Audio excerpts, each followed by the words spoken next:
तारखेला साधारण संध्याकाळी 5 वाजता आली, तेव्हा ती खूप सिव्हिअर डिहायड्रेशन मध्ये आली होती।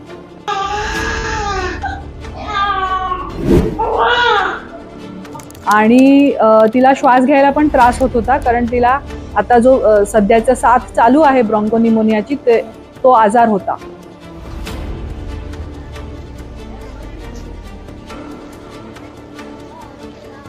या कारणाने डॉक्टरांच्या सल्ल्याने आम्ही जळगाव सिव्हिल हॉस्पिटलला याला ॲडमिट केलं होतं।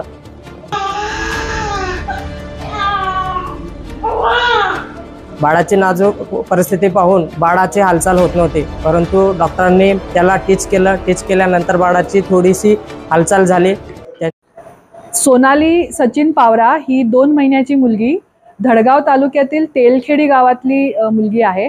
ती माझ्याकडे 12 तारखेला साधारण संध्याकाळी 5 वाजता आली, तेव्हा ती खूप सिव्हिअर डिहायड्रेशन मध्ये आली होती आणि तिला श्वास घ्यायला पण त्रास होत होता, कारण तिला आता जो सध्याचा साथ चालू आहे ब्रॉन्कोनिमोनियाची तो आजार होता।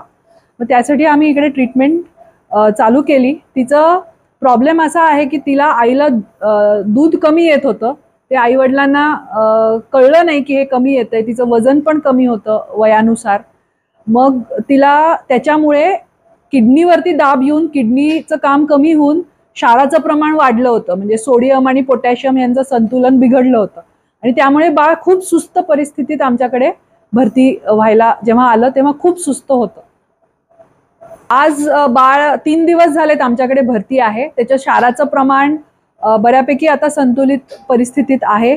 त्याचं सिरम क्रिएटिनिन जे किडनीचं काम आम्हाला दर्शवतं ते पण कमी होत आलेलं आहे। बाळाला सध्या आता 300 ग्राम वजन वाढलेलं आहे, लघवीचं प्रमाण चांगलं आहे। बाळ आईचं दूध पण घेतंय आणि आम्ही वरून पण त्याला दूध देतोय, ते पण बाळ चांगल्यारीत्या पचवत आहे। त्यामुळे परिस्थिती बाळाची आता सध्या स्टेबल आहे। किती वर्षाचे आहे बाळ? 2 महिन्याचे। मी डॉक्टर मालविका कुलकर्णी, मी शहाद्यात कुलकर्णी हॉस्पिटलमध्ये बालरोग तज्ञ आहे। मी अनिल पावरा, मी या बाळाचा भाऊ आहे। हे बाळ तेलखेडी या गावातलं आहे। याची जी परिस्थिती होती ही फार नाजूक होती। या कारणाने डॉक्टरांच्या सल्ल्याने आम्ही जळगाव सिव्हिल हॉस्पिटलला याला ॲडमिट केलं होतं। बाळाची नाजूक परिस्थिती पाहून बाळाची हालचाल होत नव्हती, परंतु डॉक्टरांनी त्याला टीच केल्यानंतर बाळाची थोडीशी हालचाल झाली। त्यांच्या सल्ल्यावरनं आम्ही बाळाला उपचार करायचं हे ठरवलं होतं, कारण की बाळाची जी हाल होती ती फार नाजूक असल्या कारणाने आम्हाला ते आता राहतं की नाही या परिस्थितीत होतं। त्यामुळे आम्ही जे परिवारातले लोक होते यांनी त्या बाळ वाचेल ही आशा सोडली होती, परंतु डॉक्टरांच्या योग्य सल्ल्यामुळे आणि टीच मारून त्याला चेक केल्यानंतर त्या बाळाची जगण्याची आशा आम्हाला दिसली, म्हणून आम्ही डॉक्टरांचा सल्ला घेतला। डॉक्टरांचा सल्ला घेतल्यानंतर आम्ही सिव्हिलला 1 दिवस ठेवलं, परंतु आम्हाला पुढं RS ला आम्ही टाकलं होतं। त्यानंतर आम्हाला असं वाटलं की आता पुढं घेऊन जावं याला, म्हणून आम्ही नंदुरबारला घेऊन जाणार होतो, परंतु आम्हाला असं वाटलं की आपण शहाद्या येथील कुलकर्णी हॉस्पिटलमध्ये त्याला घेऊन जावं आणि त्याच्यावर उपचार करावा।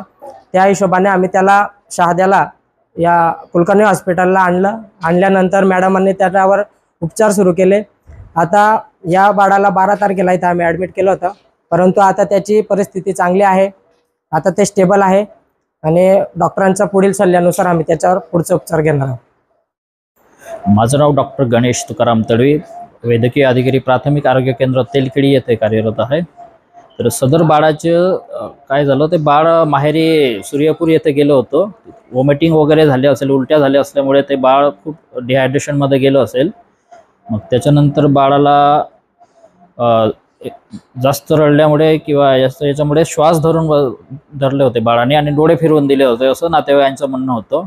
मग त्याच्यानुसार नातेवाईकांनी घरी त्यांच्या म्हणजे तेलखेडीला निरोप दिला की बाळाचं खूप वाईट परिस्थिती आहे, आता बाळ नईच्या बरोबर आहे, म्हणून त्यांनी वरती निरोप दिला त्यांच्या गावी। तिथं पण हे तयारी करून ठेवली होती, अंतिम संस्कार करायची वगैरे अशी तयारी झाली होती त्यांची। मग नंतर आम्हाला फोन आला की लगेच आम्ही ॲम्ब्युलन्स पाठवली, ॲम्ब्युलन्स घेऊन गेलो। त्याच्यानंतर बाळाला पाहिलं तर खूप सिरियस कंडिशनमध्ये आहे बाळ। तर आता या बाळाला आपल्याला हॉस्पिटलमध्ये नेण्याची गरज आहे म्हटलं, पण ते नातेवाईकांचं म्हणणं होतं की याला आम्ही घरी घेऊन जायचं आहे आम्हाला तेलखेडीला, दवाखान्यात नव्हे तर तेलखेडीवर घेऊन चला म्हणून. पण त्यांना म्हटलं की समजावून सांगितलं की नाही, बाळाला जर आपण दवाखान्यात ॲडमिट केलं तर बाळ वाचण्याची खूप शक्यता आहे, चला म्हणा म्हटलं. मग ते बाळाला स्टिम्युलेट म्हणजे टिकल्या बिकल्या मारून बाळाला हे करून मग थोडं हे आणलं आणि श्वास घ्यायला लागलं, नियमित श्वास घ्यायला लागलं बाळ. मग RH मध्ये ॲडमिट केलं. तिथं 11 तारखेला रात्री ॲडमिट केलं. तिथं रात्रभर राहिलं. मग सकाळी परत एकदा व्हिजिट केली, मी भेट दिली तिकडं, बाळाला पाहिलं. तिथले MS आपले डॉक्टर संतोष परमार सर होते, त्यांच्याशी बोलणं झालं आमचं की या बाळाला आपण इथं नाही ठेवायचं आहे, नंदुरबार येथे संदर्भित करावं लागेल आपल्याला. तर नातेवाईकांनी त्यांचा निर्णय घेतला की आमचे नातेवाईक तिकडे जवळ राहतात शहाद्याला, शहाद्या कुलकर्णी हॉस्पिटलमध्ये राहून आम्हाला जवळ पडेल म्हणे. तिथून जे सोबतचे नातेवाईक आहेत त्यांना सगळं जेवण बिवण पण देता येईल तिकडे जवळ राहून. तर आम्ही तिकडे घेऊन जातोय म्हणून त्यांनी 12 तारखेला दुपारी कुलकर्णी रुग्णालय शहादा येथे आणलं. इथं आपले कुलकर्णी मॅडम यांनी बाळाला व्यवस्थितरित्या निदान करून उपचार चालू केला आणि बाळाची आता तब्येत स्थिर आहे. हां, तर आता हॉस्पिटलमध्ये ॲडमिट केल्यानंतर आता परत मी पण आता स्वतः व्हिजिट केली. याच्या अगोदर 2 दिवस माझे मानसी वैद्यकीय अधिकारी होते, इकडे राहत होते, त्यांना पण म्हटलं की तुम्ही दररोज भेट द्यायची, मला अपडेट देत राहायचं, म्हणजे रेग्युलर फॉलोअप देत राहायचं की बाळाची कंडिशन आता कोणत्या परिस्थितीत आहे. तर नियमित फॉलोअप घेऊन मला ते रिपोर्ट करायचे. आणि आज प्रत्यक्ष भेटून मॅडमांशी पण बोलणं झालं की मॅडमांनी म्हटलं आता आम्ही सगळं व्यवस्थित हे केलेलं आहे, बाळाला उपचार दिलेला आहे, आता बाळाची परिस्थिती आता सुधारते, लवकरच बाळ आता त्याला सुट्टी करण्यात येईल, डिस्चार्ज करण्यात येईल हॉस्पिटलमधून. माझं नाव डॉक्टर गणेश तुकाराम तडवी, वैद्यकीय अधिकारी, प्राथमिक आरोग्य केंद्र तेलखेडी. Speed news Bharat.